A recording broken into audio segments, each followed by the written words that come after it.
All right, friends, we are live. Good evening, friends. So good to see you once again. My name is Dr. Marcia Cradle. I am one third of the hosting team. The other two thirds are Coach Lima and Pastor Kennard Weaver. Welcome to the April 26th episode of Lean In with CWJ. Hello, everybody. Hello, hello, hello. Before we go into tonight's episode, I just want to give a giant shout out to Pastor Weaver, who will soon be the superintendent of a school system somewhere. We're just going to put that out in the atmosphere because that's how you got to do it sometimes. You just got to You speak might, you might as well. You might as well. it.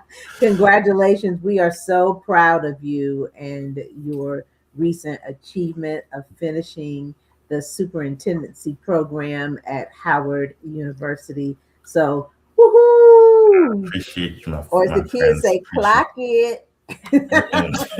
Leave them kids alone. Clock it. Leave them kids alone. Yes. But thank Well, you so good. much. But I am You are excited most to be welcome. back here this evening. Awesome. Awesome. Well, good evening, everyone, and welcome to another powerful episode of Lean In with CWJ. We're so glad you're here with us tonight because this conversation, mm, it's one that so many people are living but not always talking about. Tonight we're diving into another heavy conversation, but it's real and it's something so deeply personal for many people. And our topic tonight is the pressure of always being the strong one. Mm-hmm. You know that person, the one everyone calls when things fall apart, the one who keeps it together even when they're falling apart inside, the one who shows up, holds space, fixes problems, gives advice, but rarely gets asked, "Are you okay?" For some, being strong wasn't a choice. It was a role that they were handed, a Mm-hmm. survival skill, an expectation, a badge of honor that sometimes feels more like a burden. Tonight, we're asking, what does it cost to always be the strong one? Where do you go when you need support? And what happens when strength turns into silence?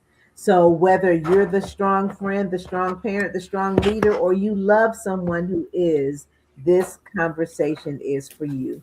Lean in with us tonight because we're making space for strength and softness. Whew, that was a lot, but this topic is a lot. I think it can be a fun topic. So we want to invite as many people to come on in the room, call someone, um, text someone, invite someone to this conversation. Invest the next 20 or so minutes with us um, concerning this topic, the pressure of always being the strong one. I don't have a problem with being the strong one. What I have a problem with is that word always, right? Mm. And the mounting pressure of it. So again, invite someone to come on in the room. Let's just give a few moments. I wish we had some Michael Jackson we can play right now to give people a few minutes to come on in. Come on, come on in, come on in. Invite someone else. Is there anyone that we need to tag or text really quick and say, join this conversation? Join Hmm. this conversation. Yeah, yeah, because it can be a lot, but So, it is what it is. so one of my one of my mentors, he is also responsible for this program, this amazing program that I just had the privilege of being a part of at Howard University for the last several months, 8 months or so, and we completed on yesterday. His name is Dr. Sean Joseph. Dr. Sean Joseph was the first African American director of school superintendent for Nashville Hmm. School District, City of Nashville. Um, Dr. Joseph is the current superintendent of schools for for Prince George County School District in Maryland area. Mhm. Dr. Joseph Ailes from Antigua, um, and he grew up in the 80s or 90s, and Lima, Coach Lima, you can adapt to this. That he grew up in a time where if you weren't slinging drugs and using drugs, um, you were in our world in some communities seemed to be abnormal. Mm. That it was an expectation that your family members and friends and loved ones and all those people, all those individuals were in and out of jail. It was the norm. You did not fall apart and get shattered when loved ones, young black male, were hauled off to jail. They were going on to their vacation spot, right? Mm. And they'll be back because it was the expectation because there was so much I was working against. I said all of that to say Dr. Joseph has a book that um, yesterday, at the conclusion of our program, one of the Fortune 500 company, 21st Century Ed, sponsored this book. I don't know if you can see it. Sponsored this book um, for all of us, and I started reading this book on the flight home, and I could not put this book down. What's the name of it? Because we can't see it. It's called Finding the Joseph Within: Ah, okay. Lesson Learned Through a Life of Struggle. And it's ironic that his name is Joseph, and he's using the analogy of Joseph from the Bible Mm-hmm. to tell his story about growing up and always having the pressure to make sure that the life that you see around you Mm-hmm. is not where you should end up. So he talked about growing up in extreme poverty, that his brothers, his older brothers, and his older cousin, his role models in life were drug dealers, Mm. but they protected him so he would never get into that life. And he ended our session on yesterday. He was our keynote speaker on yesterday. And he ended our session on yesterday that said something so powerful. And that's where I want to pivot to today as we talk through this. He ended our session by saying, if you focus on your mission in life, you will never be unemployed. You will never be without a job. Hmm. If you focus on your mission in life, you will never be without a job. But if you just focus on the job, you just might miss your mission in life. I thought that was a powerful analogy because let's be honest, everybody celebrate the strong ones Mm-hmm. until the strong ones starts to break.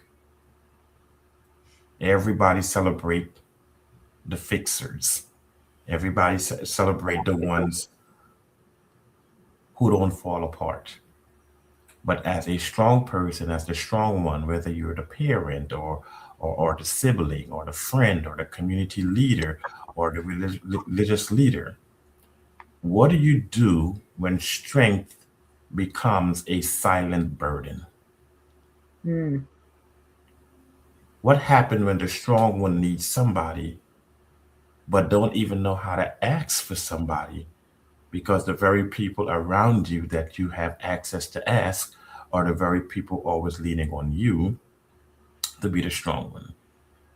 So strength now starts to become almost like this survival kit, this default identity.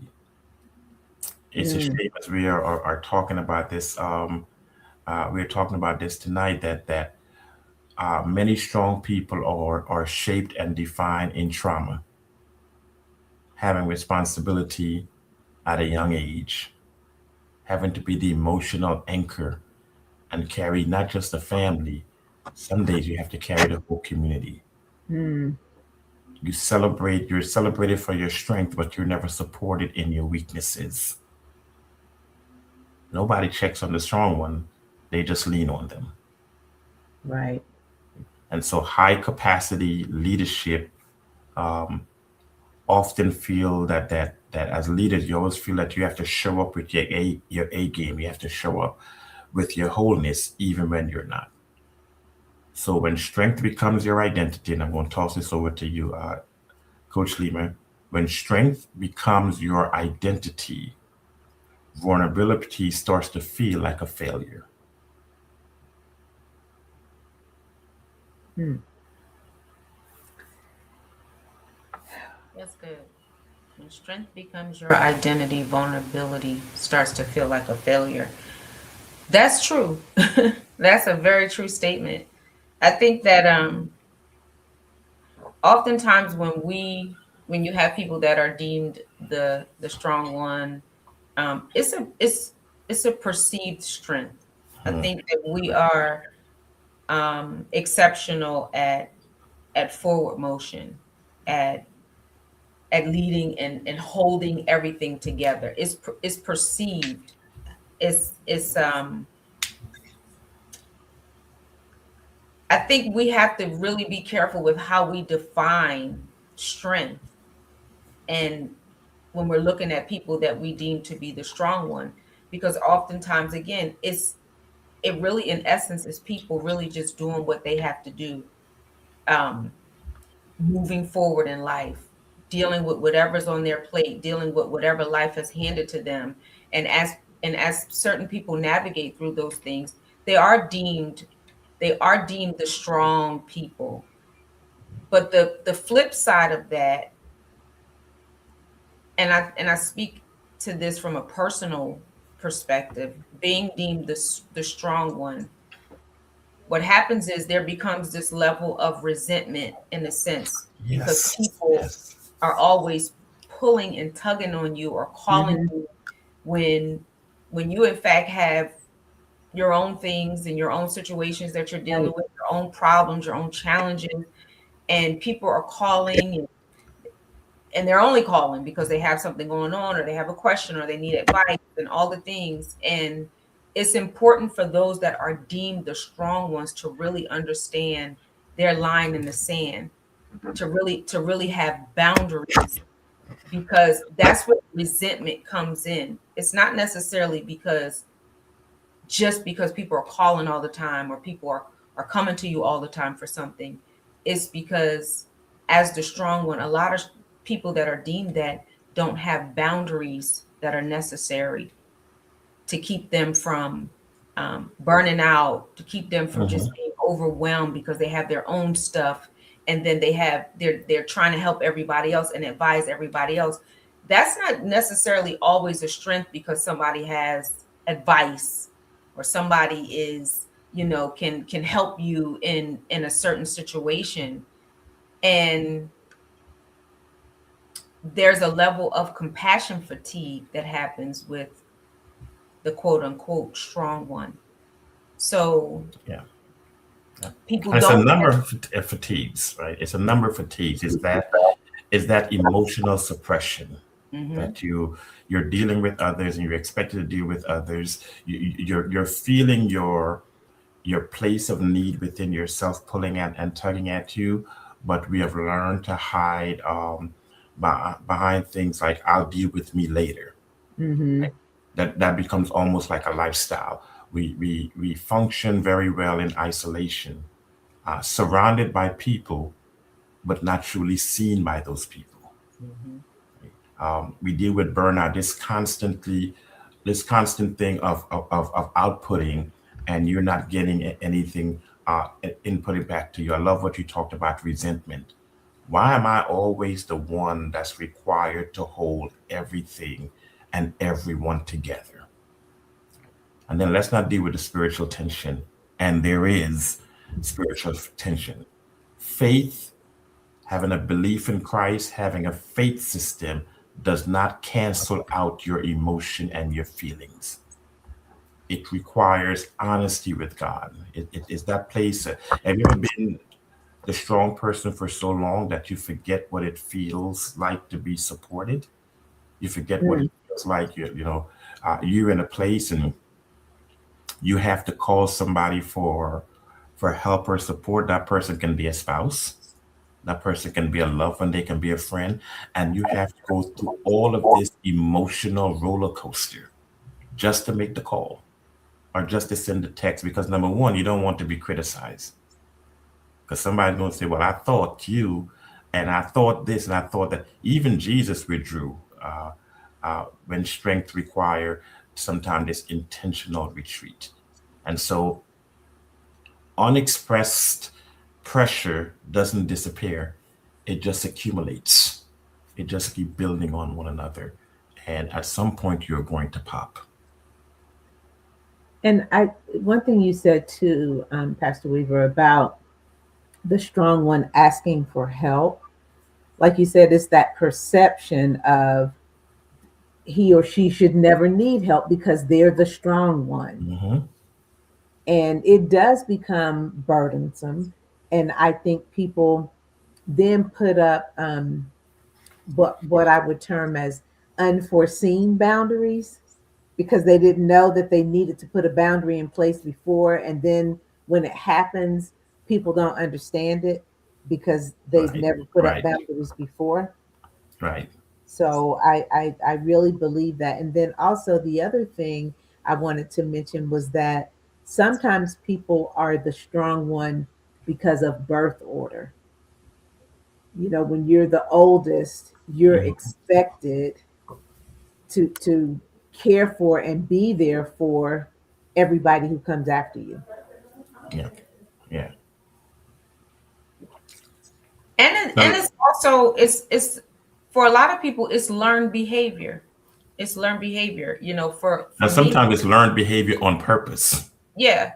But for me, like I'm thinking about both of my grandmothers. I'm thinking about my mother, and I'm thinking about how they, some of my aunties and the women in my family, how they walk through life, and you rarely, if at all, saw any emotion. You saw them picking up the pieces. You saw them taking Mm, care of the home. You saw them, no matter what may have been going on in their relationships and their marriages, you saw them holding things together. You saw them, by any means necessary, getting it done. You didn't see, them respond to the pressure in a very emotional way. It was just like, by any means necessary, we're going to get this done. And so, even as a little girl or growing up, when you see that, you almost adopt that same behavior, Hmm. and then it's just like, okay, you don't really show too much emotion. You get it done. You do what you have to do. No, ask for help. You, don't you dare do that. And being fully transparent, I've had to learn that about myself in my own marriage, asking my husband for help, accepting his help, because initially it was a little bit foreign to me, and it was, no, I'm good. I don't need it. And that spilled over into other relationships. But Correct. and then you wonder why nobody calls to check up on you or asks if you're okay, because this persona, this way about you, what it relays to people is that I'm always okay. mm, Right, right. mm. People will perceive of you what you project off, right? Yes. And so I love what you said earlier about how are we not just defining strength and being strong, not just in words, but also in our behavior, Mhm, in our mannerism, in mhm, our characteristics. Yes, we all know that you, the strong person, and I think all of us are on this call, um, pride ourselves on being strong and being able to handle things in certain ways. Yes, I can handle everything, but I also need to know when to ask for help, even when that help has been denied to me before. Here's one of the other things that strong people have to learn to do, and we've talked about this several times over the last few weeks on this show, and I think we're going to continue to drive it home. Normalize therapy, normalize counseling, normalize coaching. Normalize mentorship. Normalize identifying and utilizing a safe circle or safe circles where you don't have to be the strong person. I have learned with 2020 hindsight now that saying no is not weakness, it's wisdom. I don't Mm. care who you are, I don't care what place you hold in my life. If saying no protects me but damages you, I'm sorry for the damages. I hope you get repaired. Right? But you have to encase yourself. It's okay for you to adopt new language like, I'm not okay today. Today, it's okay for me to be selfish. I need support. Mm-hmm. And those of us who are in leadership roles in any capacity, whether it's leadership in the home or on the job, we must know that, and I wrote this down, that healthy leaders model wholeness, not perfection. Nobody wants to follow a perfect person. It's just impossible, right? So we've got to learn to identify our safe people. Do you have, for all of our listeners out there, bring to mind right now one safe person in your life? One. Some of us might need some more time to find them. A safe person, not the person who's always there for you, not the person that you can call and cut up with. A safe person in your life. Because Now you there's a difference. I like that you there's a difference. distinguish. There's a difference. I'm glad that you distinguish that. There's an absolute difference. Now, call to mind another. You need to have at least three. You need to have at least three.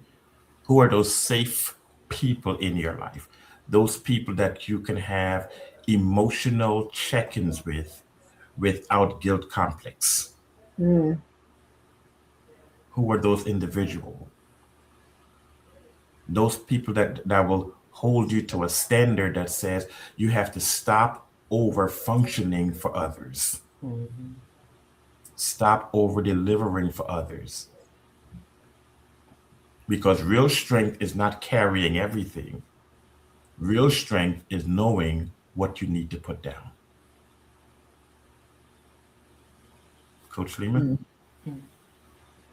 Before you start, Coach Lima, I'm sorry, before you start, I'm trying to put all these nuggets in the chat, guys. And I will say that last week I was typing on my computer while we were live, and somebody sent me a text and said, "Girl, put your computer on mute because we hear you." I mean, I was furious.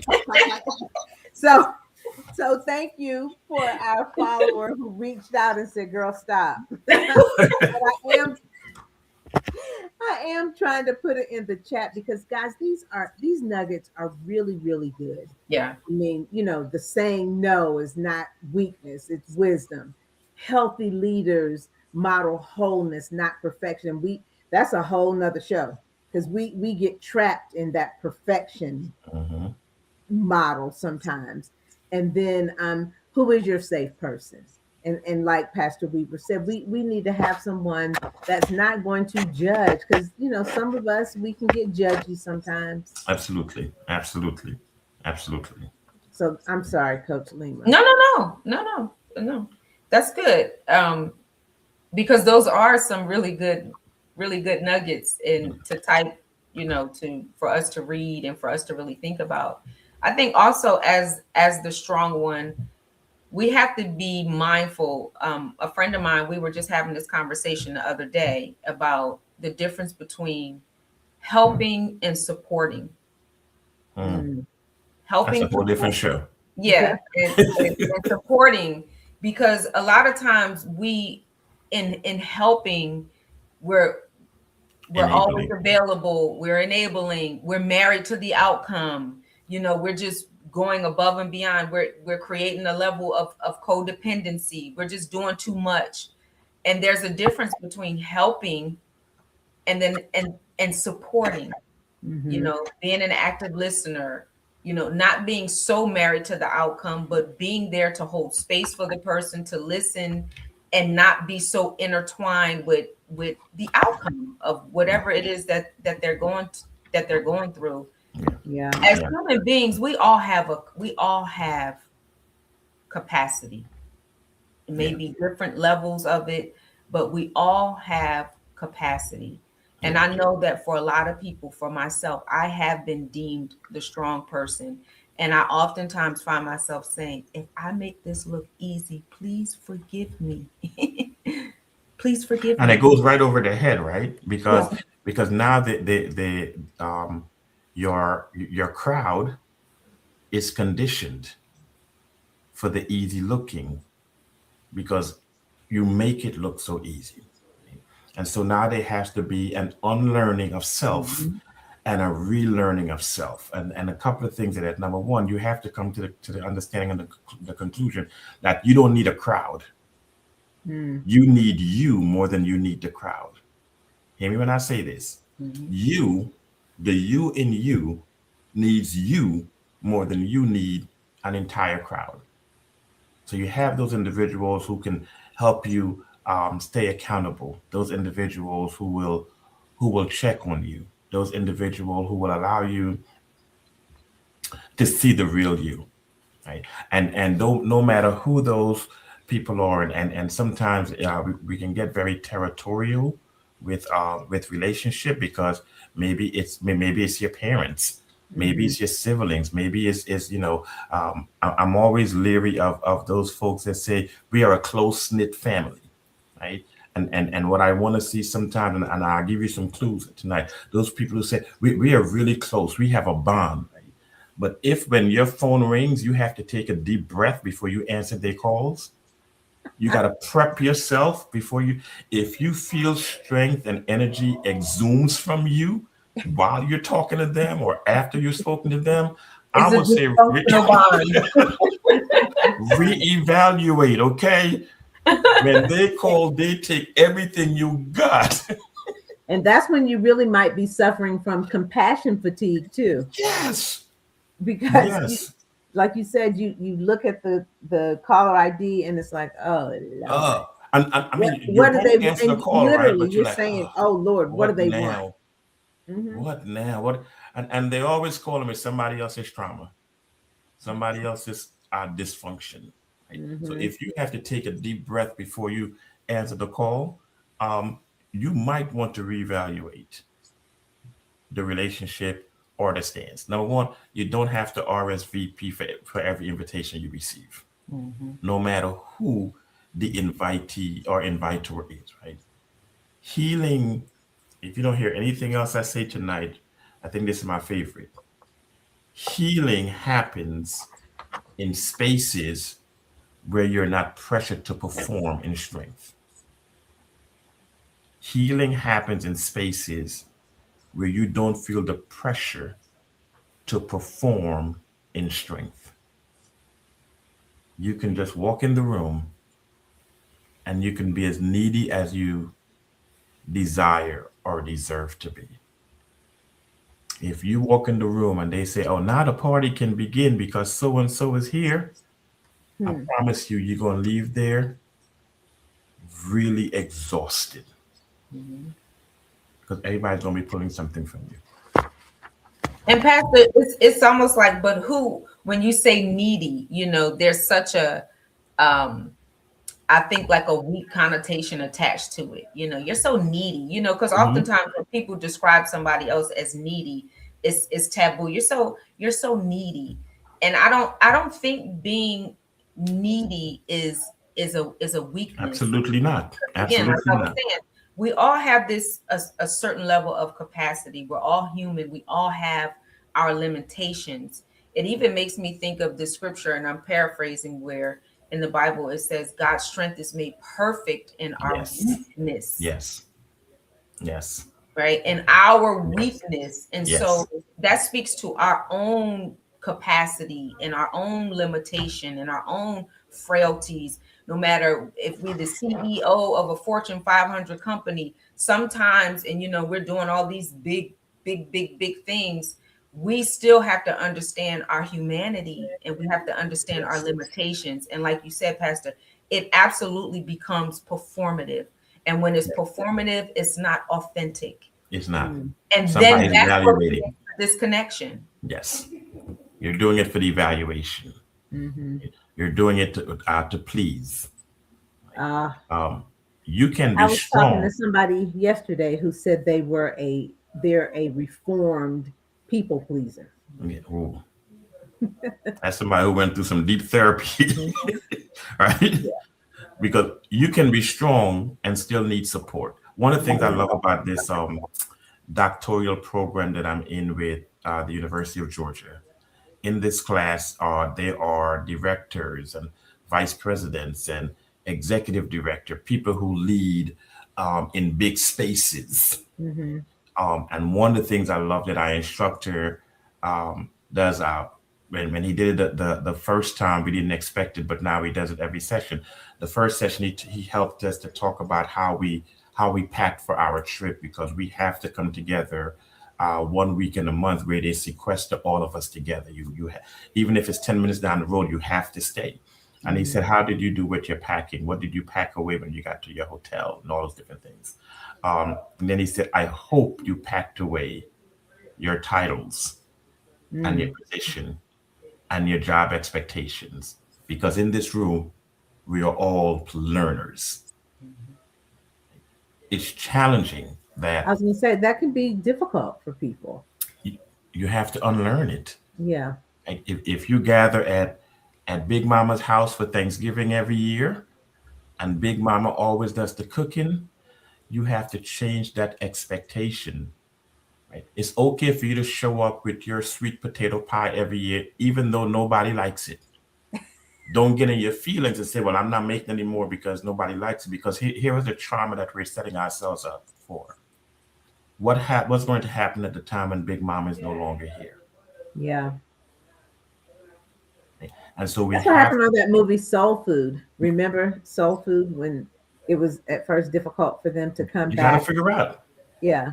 Just cook And anyway. Big Mama's tired. Don't get mad. And on Mother's Day, when Big Mama just don't want to be bothered and she just wants to do, Big Mama gets tired. But because they're so used to seeing her do everything all the time and holding everybody up and uplifting the room all the time, it's like, oh no, we're gonna go to her. But you know, people get tired, and I think that it's important that we're mindful of that, in spite of what we see, that we're mindful of that. Everybody has a capacity, and it's not fair to always call and dump. It's not fair for anybody. I don't care if they're a coach, if you're in therapy, that's the place for it. If you're coaching, that's the place for it. But outside of those titles, and I think so many people get intertwined in that, their identity with the titles, and that's important that we learn how to separate that.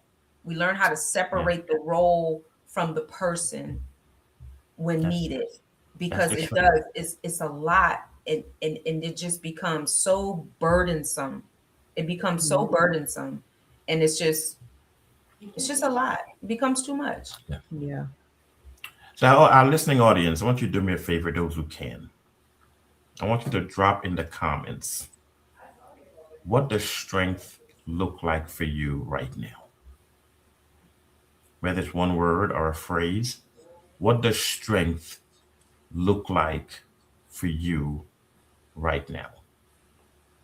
Just drop it in the comment. I can't see the comment, but just drop it in the comment. I'm sure Dr. Cradle can see it.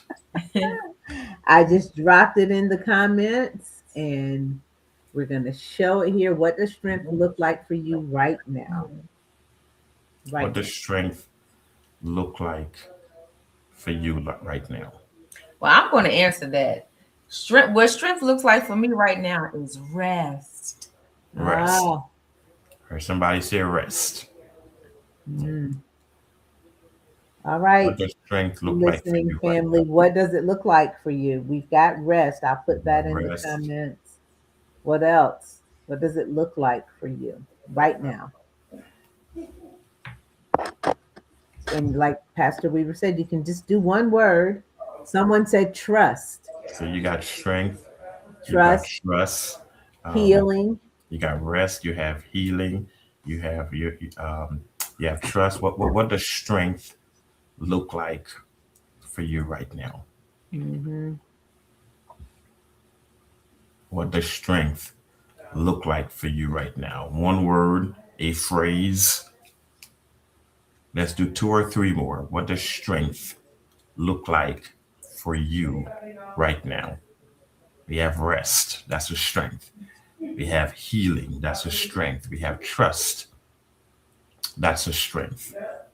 We have someone said self-preservation. Self preservation. That's a strength. That's what Hmm. it looks like for you right now. Right? One more. One more. What does strength look like for you right now? Or what do you need strength to look like for you right now? We have self preservation, we have healing, Ah, we have rest, we have trust, someone said peace. peace, Hmm. right? We have all of these, right? Understanding. Hmm. My spouse. It's coming in now, right? Yes. What does that strength look like for you right now? Hmm. Here's what I knew no one would say. Strength is also your willingness to live with loneliness. Mm. Leadership in any capacity is your ability to navigate lonely spaces. Mm. That's a strength by itself Mhm. because everybody's going to celebrate you when you're up. But can you handle when you're not celebrated when you're down? The very people who pushes you up are the same people who will be sawing the ladder Hmm. to make sure that you crash down. That is true. And so as you're going through this, as you're dealing with this, um, and it's not gender specific or gender dynamics, right? It's not faith versus your emotion. It's all wrapped up together. Strong people need people too. You cannot pour from a place that you refuses to refill. Yeah. And loneliness is a refilling space. Hmm. Being needed, I love this that Coach Lima said this earlier. Being needed is not the same as being supported. It is not the same as being supported. Strength without space to release becomes pressure. The pressure builds up, and somewhere or the other, the gas has got to be let out. Dr. Yeah. Chris? Wow. This was really good. And one more, somebody said, as I said, my three, me, myself, and I. So Hmm. that's what strength looks like for them. And, So, and live with the live not just with the opinion of others, live with the criticism of others. yeah, It's a part of the lonely space. yeah. Because Right? You just that's going to always be there. it's absolutely is going to happen. Always be there. I love that person that says, we should put that in our chat. What if she says she's a reformed people pleaser? I love that. Hmm. Get Yeah. some therapy and get some help. Get reformed. I'm going to put that in the chat. Are you a reformed people pleaser?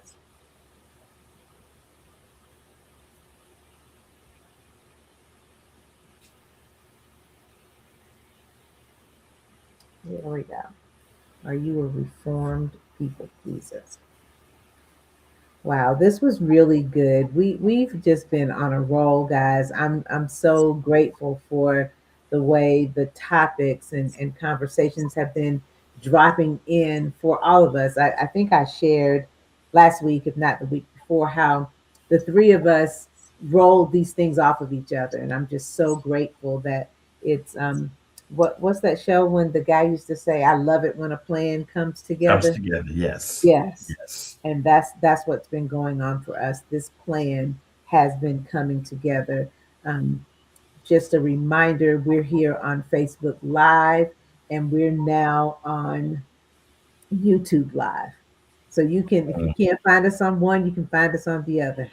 So make sure you find us. Just make sure you find us. Okay. All right. Do you have any announcements, Coach Lima? I do. I do. I'm so excited. This week is my Matters of the Heart retreat.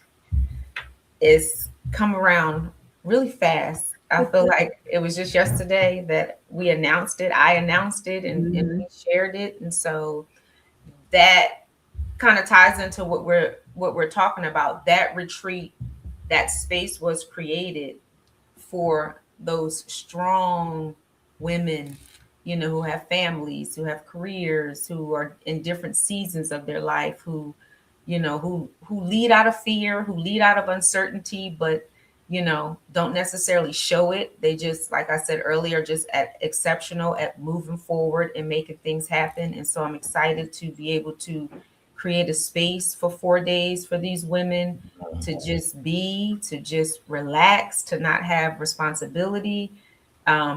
And so I'm super excited about that. I am excited for you. I know it's going to be Congratulations. amazing. Amazing. Thank Yes, you. yes, yes. Pastor Weaver. Well, listen, we're about to run into the month of May. And so on Mother's Day, I'm excited that at One Life Church, we're sponsoring our Crowns and Covenant celebration for mothers. Dresses, sneakers, and hat celebration. We're on Saturday, May the 9th at 10 a.m. We are having a tent pitched in the on the lawn there at the church, and we're having tea and brunch on the lawn. So we're inviting all mothers figures. We're definitely inviting our single mothers who are forced into spaces to make it look like strength under pressure. We're inviting you to come. It's absolutely free of charge. So if you're in the Metro Atlanta area, we invite you to 787 Payden Drive in Lawrenceville, Georgia, on Saturday, May the 9th at 10 a.m. Awesome. It's going to be awesome. And if you've ever been to a One Life event where they're giving you spiritual food and food, you're going to leave full. I'm going to tell you that right now. You will leave full. So that's amazing. They always do amazing things. So continue to support them in their endeavors for the community.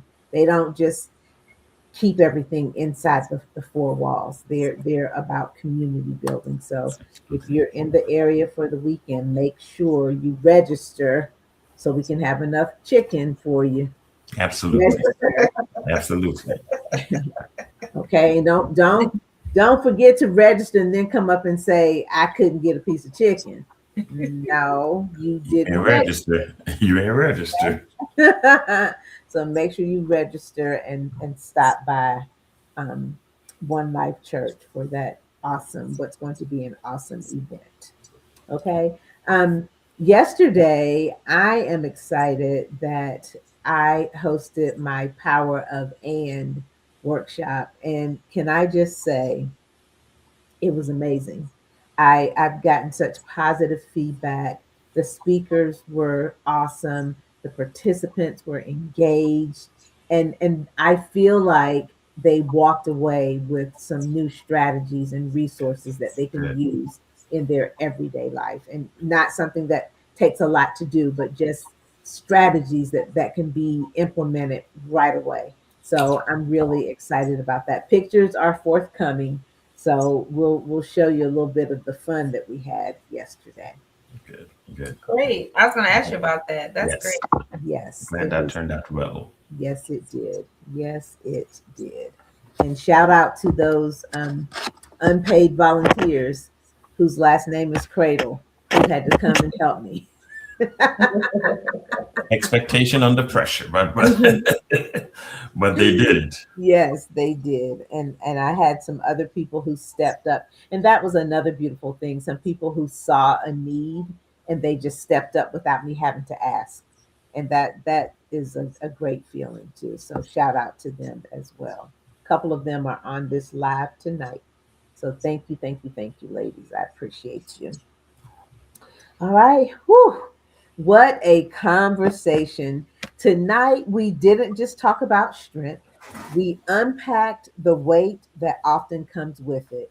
To everyone who has been the strong one, we see you.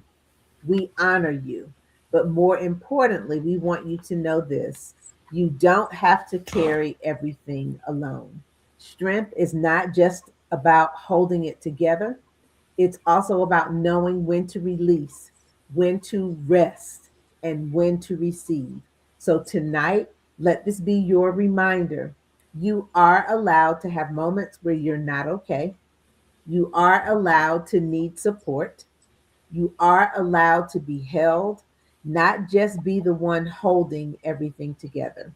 So as we close, we want you to take one thing with you. Check on your strong one, your strong friends. And if you are the strong one, give yourself permission to be human. Thank you for leaning in with us tonight. Make sure you like, comment, share, and invite someone who needs to hear this conversation. Until next time, keep showing up, keep growing, and keep giving yourself the same grace you give to everyone else. Have a wonderful evening. Good night. Good night, everybody.